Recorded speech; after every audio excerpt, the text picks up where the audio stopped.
Aim to create a city that thrives for its locals, and you'll find tourists arriving as well. Cater solely to tourists and you're gonna lose both their interest and the heart of the city itself.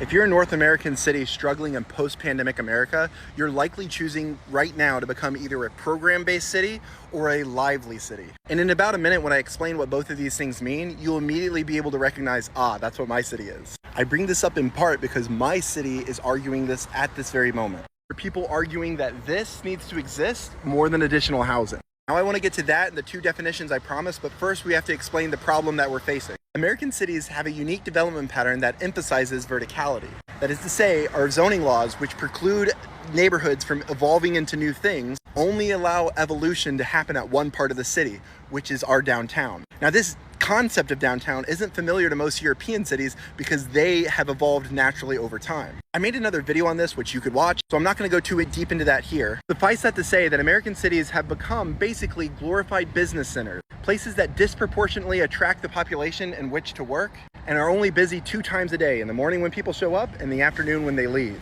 This on its own has increased the volatility of downtowns, in part because any big business that decides to move creates a gaping hole in the economy. What's more, weekends and evenings has to be filled with programs to stimulate the economy, which is going to make sense here in a second. Post-pandemic, a lot of these business centers died, leaving downtown scrambling for what to do. This is where the program-based city looks so alluring. A program-based city is going to have an overemphasis on things like events and festivals. They're going to prioritize the housing of people from out of town in the forms of hotels more than big development projects that build housing for locals. In Chattanooga, where I live, there are 10 hotels under construction right now. And all these big event centers, sports and music venues, festivals that are thrown, they're not thrown for people who live in the immediate area. Rather, they're meant to attract from people from far away to the downtown, either from the exurbs or from out of town. And while this might give us a quick influx of cash, it's exchanging one volatility of a business center-based downtown economy to a hospitality-based one.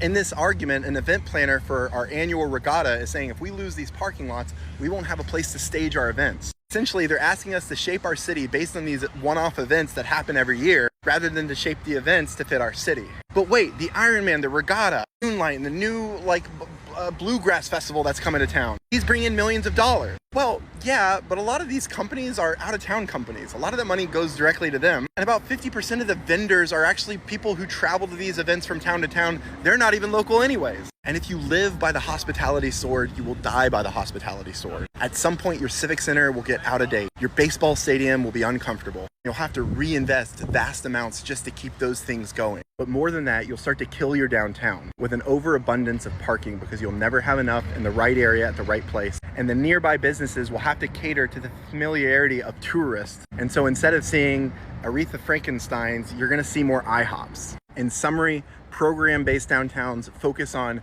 destination, events, hotels, civic centers, large centralized parks, cultural homogeneity, and a dependence on tourism. Now let's contrast a program town to a lively town. A lively town is going to look like an accumulation of strong neighborhoods, almost like a self-sufficient community that copy and pasted. In cities like London and Paris, you might see a few skyscrapers here and there. But for the most part, we visit those cities because they look and feel lived in. In Chicago, you can go to the Lakeview neighborhood and Wrigley Field is right there in the middle of it. Like when you go to Paris and have the best croissant of your life in a boulangerie, that's the weekly haunt of a local who picks up their baguette there on Fridays. And it's not dependent on monthly or biannual rituals to keep the economy going, but daily and weekly rhythms of people who live in the area. You see, most American downtowns, and Chattanooga as an example, have too few people living in their downtown area. So you don't see little corner grocery stores, small-scale parks that are alive with families. So in a lively town, instead of a big, strong city center, you have lots of little city centers and plazas and town centers. Lots of people living above and nearby the businesses they support.